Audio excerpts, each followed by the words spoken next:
The afternoon, my phone lit up with the message. I'm quitting my job. You'll take care of us while I figure things out. I realized my family had finally said the quiet part out loud. My name is Madison Blake. I'm 29. And in my family, I'm the one who always has it together, which apparently means my bank account is everyone else's safety net. I stared at that text from my older brother, read it twice, and my fingers moved before my guilt could kick in. That's not on me, I wrote back. 15 minutes later, my dad's message came in, all caps, like he was shouting through the screen. Sign the $180,000 loan for your brother, or you're banned from this family. No please. No question mark, just an order and a threat. While their messages stacked up in our family group chat, I opened my laptop, not to look at any loan documents, but at an email I'd been sitting on for weeks. An offer for a job abroad that started Monday. Same salary on paper, different continent, different life. I scrolled down to the button I'd been too scared to touch. The one that said accept offer. I didn't argue with anyone. I didn't call a family meeting. I just clicked. New job abroad starts Monday. That night, instead of co-signing a loan, I went through every bill with my name on it and started cutting them off one by one. Phone plan gone. Extra insurance gone. Automatic transfers to help out gone. I froze my credit, muted the family chat, and set my phone face down on the counter while it buzzed itself into a small earthquake. By midnight, there were 56 missed calls and more messages than I could scroll through. All variations of, "How could you do this to us?" From people who never asked how it felt to be used. People love to say you never walk away from family. But nobody warns you what happens when your family treats you like a walking loan application with a pulse. If you've ever been the responsible one expected to save everyone else, stay with me until the end. Because once you hear what they did before that text and what happened after I got on that plane, you can decide for yourself whether I was cruel for choosing a one-way ticket over a $180,000 promise. Looking back, that text from my brother wasn't some shocking twist. It was just the moment the pattern stopped pretending to be subtle. I grew up in a suburb outside Denver where my parents loved to say, "We're a team." But the roles on that team were assigned early. I was the kid who got straight A's and clocked in at a part-time job as soon as I turned 16, stocking shelves at a grocery store to save up for a used laptop. My older brother Brandon got a gaming PC, because he needs it for his ideas. And when he crashed his first car testing something, my parents called it a learning experience. When I went to college, I pieced together scholarships, campus jobs, and cheap textbooks from online marketplaces. Brandon bounced between majors and business concepts. And every time something went wrong, my parents quietly dipped into savings so he wouldn't fall behind. They were proud of me, sure, but the compliments always came with a twist. "Madison's fine. She's responsible," my dad would say, waving off any worry about me while my mom sighed over Brandon's sensitive spirit and how he just needed a little more support to find his path. By the time we were both adults, that little more support had turned into a steady stream of my money flowing in his direction. It started with small things that were easy to shrug off. The first time I picked up a Sunday brunch bill, my dad slapped me on the shoulder and said, "Look at you treating the family big shot analyst." Brandon forgot his wallet, laughed it off, and my mom said, "You know your brother, he's bad with details." Like that was a quirky personality trait instead of a problem. Then my phone line quietly became a family plan with Brandon added just for a month or two until he figures out this freelance thing. Car insurance expanded because it's cheaper to bundle everyone together, and you make the most money anyway. When Brandon lost yet another job and needed health insurance, my mom called me whispering like it was an emergency. "You can't go without coverage, honey. Can you just put a marketplace plan in your name for him for a bit?" It was always just for now, just until just this one time. At first, I didn't question it. I was in my mid-20s with a stable job in data analysis, paying my own rent on time, watching my credit score climb, and thinking, this is what adults do. They help family. But as the years went on, the help stopped feeling like kindness and started feeling like a subscription. Brandon's Venmo requests stopped being for gas money and turned into that software I need for a new project. A short-term loan for equipment. Money for the security deposit on a nicer place because it's better for content. His girlfriend Kayla showed up in the group chat with links to lighting rigs and microphones, tagging me with, "This would be huge for the podcast, Maddie. We'll pay you back when we monetize." They said investment like it was a magic word that erased the risk from every swipe of my card. Thing is, I'm a data person. I live in spreadsheets. So somewhere between the third, "We'll pay you back when this takes off," and the fifth, "Just spot us this month," I opened a private Google sheet and started logging every dollar I sent out. Phone bill share, car insurance difference, health insurance premium, the time I covered an overdraft fee so Brandon's account wouldn't close, the $2,000 I wired when he insisted he just needed to clear a debt to reset, the $300 here, $750 there, the vet bill for their dog, the emergency dental appointment, the "we're short on rent because brand deals are delayed." On their own, none of those numbers looked insane. But in rows and columns with dates and notes, they added up to something that made my stomach turn. Every time my parents said, "We all chip in," it balances out. In the long run, the numbers told a different story. There was no balance. There was me quietly covering gaps so Brandon could keep acting like consequences were optional. And every time I thought about pushing back, I heard my mom's voice in my head saying, "You know how your brother is. You're the only one we can count on." I didn't realize it yet, but that sentence was the real loan agreement they thought I'd signed. The email about Berlin landed in my inbox on a random Tuesday, sandwiched between a company newsletter and a coupon for takeout. Subject line: International Opportunity Lead Data Analyst. I almost deleted it on reflex, assuming it was some generic internal spam, but my cursor froze when I saw my name. It was a formal offer from our European headquarters based in Berlin asking if I'd consider relocating for a promotion, higher base salary, relocation package, housing assistance for the first year, a team to manage instead of just cleaning up other people's dashboards from my Denver apartment. It was the kind of thing I used to daydream about when I was still in college before I understood how heavy the word responsible could get when your family weaponized it. I read the email 3 times, heart pounding. Then did what I always did when something big touched my life. I called my mom. She answered already half distracted. The TV in the background, my dad yelling something about a game. I told her about Berlin, about the role, about how rare it was to be asked instead of having to claw my way into a promotion. For a second, she sounded genuinely happy. "Wow, baby. Berlin, that's huge," she said. Then there was a pause and I heard the shift before she spoke again. "But with Brandon still figuring things out, is now really the time to move halfway across the world?" Just like that, the excitement drained out of my chest. I started explaining logistics, how I could send money from anywhere, how I'd be on a different time zone but still reachable. She cut in softer this time, using the voice she saved for guilt. "You know, your brother's been fragile. He just needs a stable base while he gets this new project going. If you leave right when he's turning a corner." What does that say?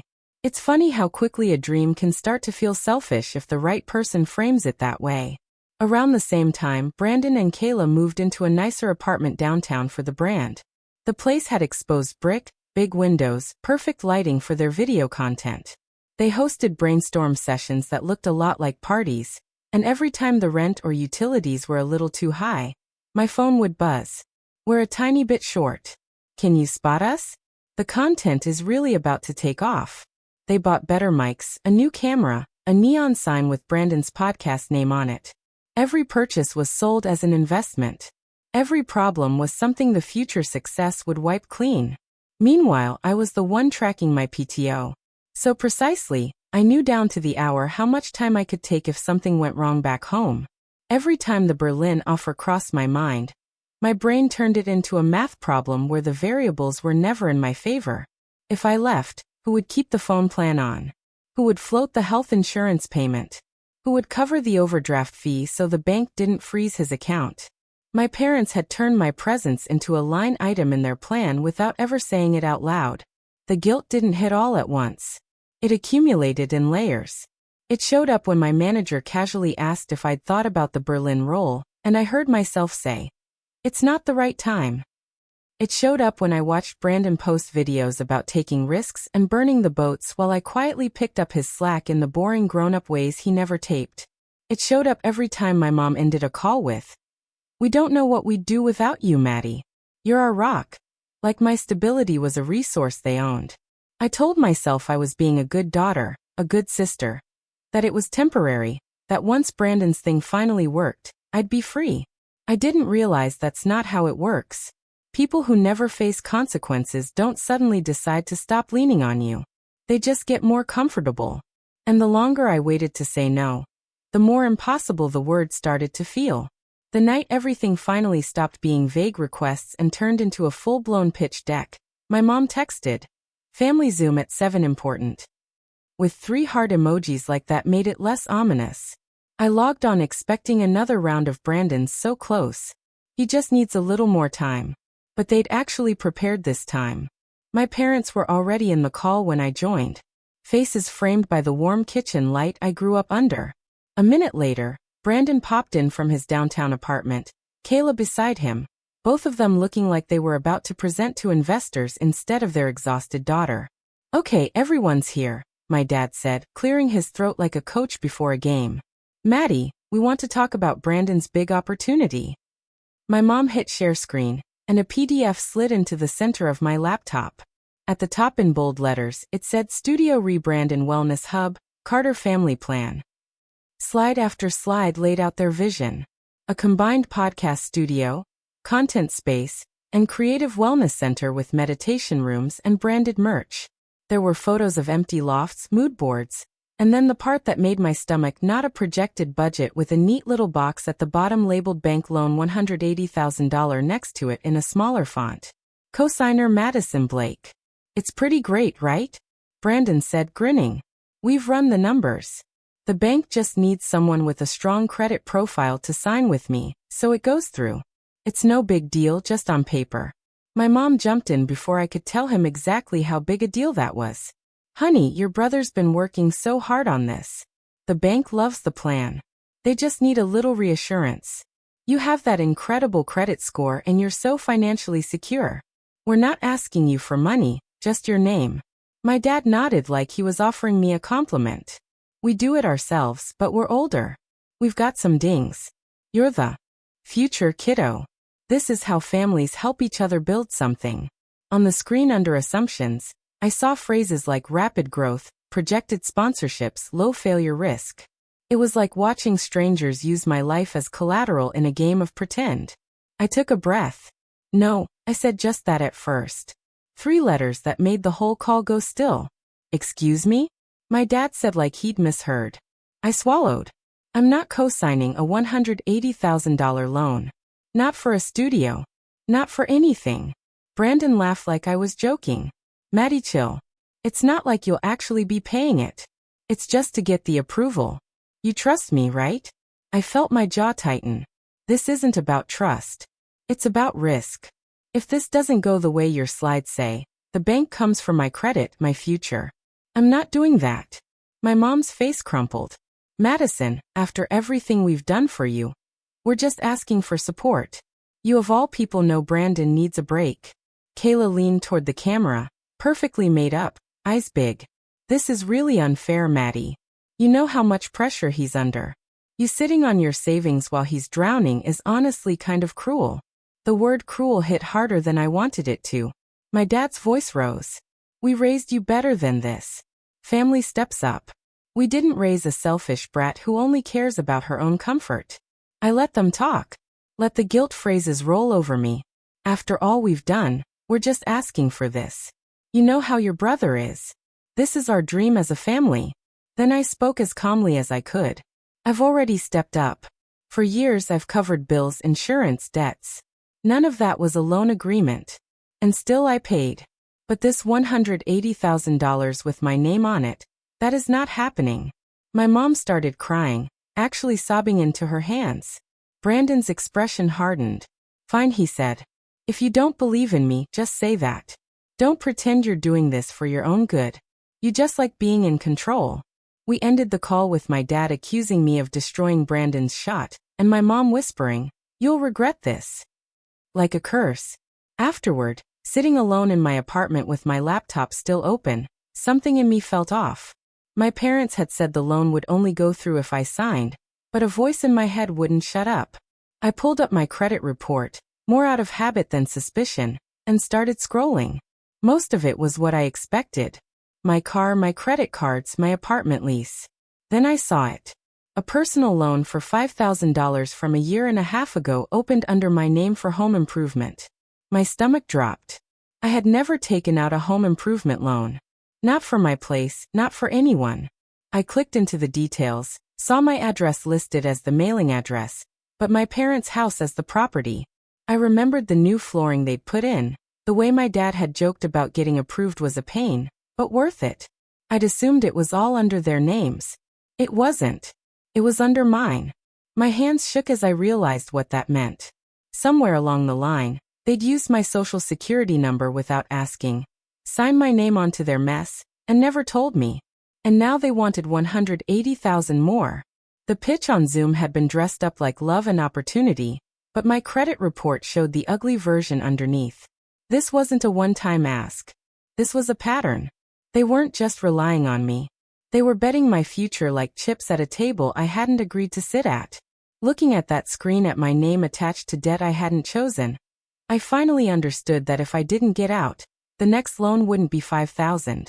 It would be the one we just argued about, and they would sleep just fine while I paid for it. After I saw that $5,000 loan sitting under my name, something inside me snapped, but not in the screaming, throwing things kind of way my family is used to. It was quieter than that, heavier. I closed the credit report, closed the Zoom window I still hadn't exited, and opened my old Google Sheet. Scrolling through the list of little favors and short-term spots I'd given Brandon over the years. The total at the bottom stared back at me like a joke. I didn't say anything to them that night. I didn't call to confront them about the loan. I just stopped believing the story that we were all on the same team. Over the next few weeks, the energy shifted. My mom sent me softer messages. Lots of, "I know you didn't mean to upset your brother, and we'll talk when you've calmed down," as if I'd been hysterical instead of the only adult on that call. Brandon went passive-aggressive on social media, posting vague quotes about family holding you back and the people closest to you fearing your success. My dad kept his distance, which in our house was code for, "He's mad but he'll weaponize it later." Through all of it, the Berlin offer sat in my inbox, a bright, clean possibility in between utility bills and automated reports. HR had emailed to follow up twice, then a third time with a polite, "We'd love to have you, but we do need a decision soon." I stared at those emails on nights when I couldn't sleep, imagining myself on a different continent where my name wasn't secretly attached to anyone else's bad decisions. Then came the text that started the avalanche. It was a Thursday afternoon. I was between microwaving leftovers when my phone buzzed with Brandon's name. "I'm quitting my job today. You'll take care of us while I figure things out." No emoji, no question mark, just a statement like he was confirming the weather. I felt my jaw lock for a second. The old script tried to load in my brain. Ask what happened. Offer to help for one more month. Tell myself he's under stress.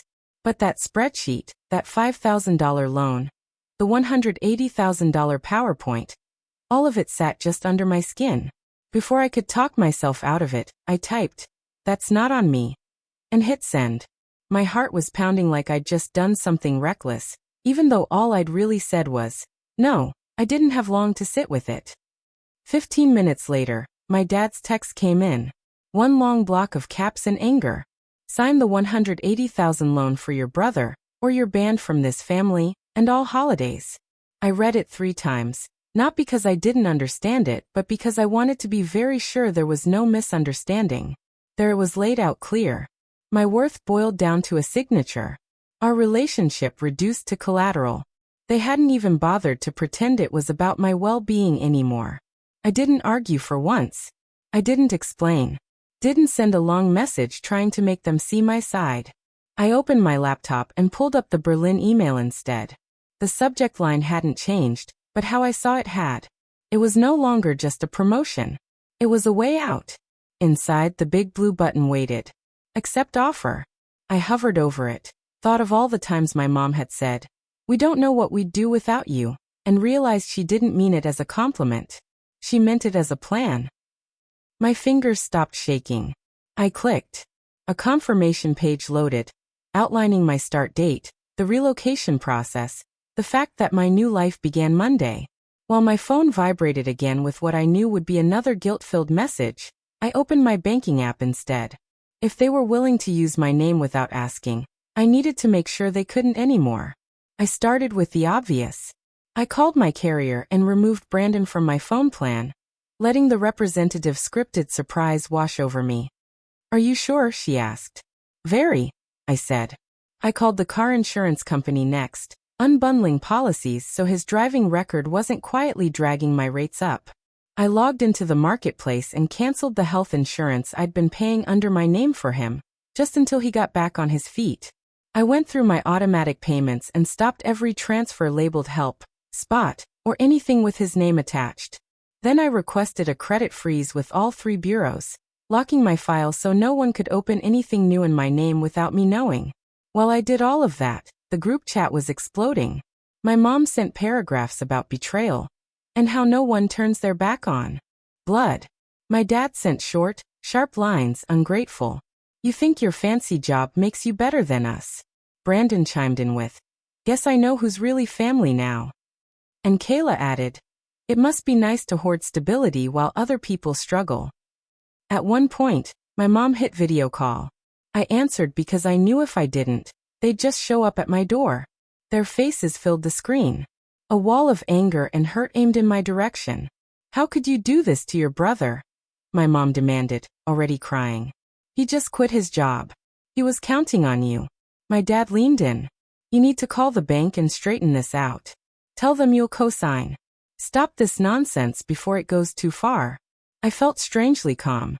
"I'm not calling the bank," I said. "I'm not signing anything. I've already done more than enough." Brandon scoffed loudly. "Oh, here we go. Spreadsheet. Maddie, you going to pull up your little charts and act like that's the same as family?" I actually did pull it up. I turned my laptop so they could see the rows and columns, the dates and the notes. "This is the last 10 years," I said. "Phone, insurance, rent, gaps, emergencies, investments. This is thousands of dollars. I never called a loan. Even though you promised to pay them back, I'm not doing it anymore. Not for $5 and definitely not for $180,000. My dad shook his head. "We didn't raise you to nickel and dime your own brother. You raised me to fix everything," I said. "To clean up, to pay up, to shut up. That's done." There was yelling after that, accusations. My mom said I was choosing money over love. Brandon said I was jealous that he was living boldly while I was playing it safe. None of it landed the way it used to. I ended the call mid-rant, my thumb pressing the red button while my dad's voice was still echoing through the speaker. Then I did one more thing they never expected. I muted the group chat, turned my phone face down on the counter, and let it ring. By midnight, the screen showed 56 missed calls, dozens of texts I didn't open. Somewhere beneath the chaos, an email from HR confirmed my relocation details and flight options. They had given me a choice between staying chained to people who saw me as a walking credit score, or taking a chance on a life where my yes and my no actually meant something. For the first time, I chose myself. By the time my plane touched down in Berlin, the panic on my phone had cooled from boiling to a low, constant simmer. There were a few more all-caps messages from my dad about final chances and "don't you dare do this." A string of guilt-soaked texts from my mom, and a couple of half-angry, half-pitiful, "I really hope you're happy" notes from Brandon. Then for a while there was nothing. I threw myself into my new life. Jet lag, a new office, new streets, a language I didn't speak yet. My first Monday abroad, while my team walked me through systems and introduced me to the best coffee machine on our floor, my old life was back in Denver, trying to function without the invisible scaffolding of my money holding it up. I didn't have to imagine the fallout. It trickled to me in pieces. A month in, my aunt from my dad's side sent me a Facebook message that started with, "I'm staying out of it," and then absolutely did not stay out of it. She mentioned that my parents had tried to get the $180,000 studio loan anyway and been turned down. That they were shocked the bank wouldn't approve Brandon on his own. "They really thought you'd cave," she wrote, "when you didn't. They figured the bank would see his potential or something. Turns out banks don't take vibes as collateral." A week after that, I checked my credit monitoring out of habit and saw a notification. Attempted inquiry blocked due to freeze. No new loan, no new card, no new line of credit using my name had slipped through while I was sleeping 6 time zones away. It was the blandest little alert, but it felt like a tiny victory. Word made its way through the extended family as it always does. I wasn't there for the conversations, but from what leaked back to me, the narrative my parents tried to push. Madison abandoned her brother in his time of need didn't land the way they expected. Once my aunt and a couple cousins started asking out loud why a grown man in his 30s needed his sister to shoulder a 6-figure loan, the sympathy shifted. We all helped our kids, one relative apparently told my mom. But using her social without asking, that's not helping Pat. That's crossing a line. Without my monthly emergencies, Brandon couldn't keep up the downtown lifestyle. The loft with the perfect lighting went first. The landlord doesn't accept inspirational quotes as payment. Kayla hung on for a few bleak weeks of takeout ramen and overdue notices before she tapped out. I saw the breakup indirectly when Brandon posted a late-night story about people only riding with you when the car's new, followed by a blurry shot of his stuff piled in the back of a rideshare. The next time my aunt mentioned him, she said he was doing delivery gigs and complaining about wasting his talent on app work. My parents had to adjust too. No more quiet autodrafts from me to cover utilities when things are tight. No more health insurance premium showing up magically paid on the first. They sold their house and moved somewhere smaller, something my mom described in a mass email as simplifying. But my aunt called. What happens when you treat one kid's paycheck like an endless ATM? They still floated a few vague apology posts on Facebook. Sometimes we hurt those we love, and can only pray they forgive us. But even those ended with lines about helping Brandon rebuild like the whole universe was a GoFundMe for his choices. From across the ocean, I watched them finally meet consequences they'd been dodging for years. And for once, I wasn't the one cushioning the fall. It wasn't dramatic. No explosions or public reckonings, just a slow unraveling of a system that only worked as long as I kept feeding it. And in that slow collapse, there was a kind of justice I hadn't believed I'd ever get. New Year's Eve in Berlin didn't feel like any New Year I'd ever had before. Back home, it used to mean my mom yelling at everyone to be there by 7. My dad pretending not to care about the countdown while secretly timing the game, so it didn't overlap. Brandon showing up late with some new big plan to announce over dessert. This year it was me and a couple of coworkers on a balcony overlooking a street I'd only learned the name of a few months ago, sharing cheap champagne and laughing about resolutions in 3 different accents. When I went back to my apartment after midnight, cheeks cold from the air and still buzzing from the fireworks, my phone was waiting like it always is. There was a mass family text of grainy selfies from whatever small house my parents live in now. My mom's caption talking about missing those who aren't with us this year. There was also a separate message from her that said, "We hope you'll come home next Christmas. Your brother is trying. You know we're all hurting." A year ago, that would have sent me into a spiral of what-ifs in May.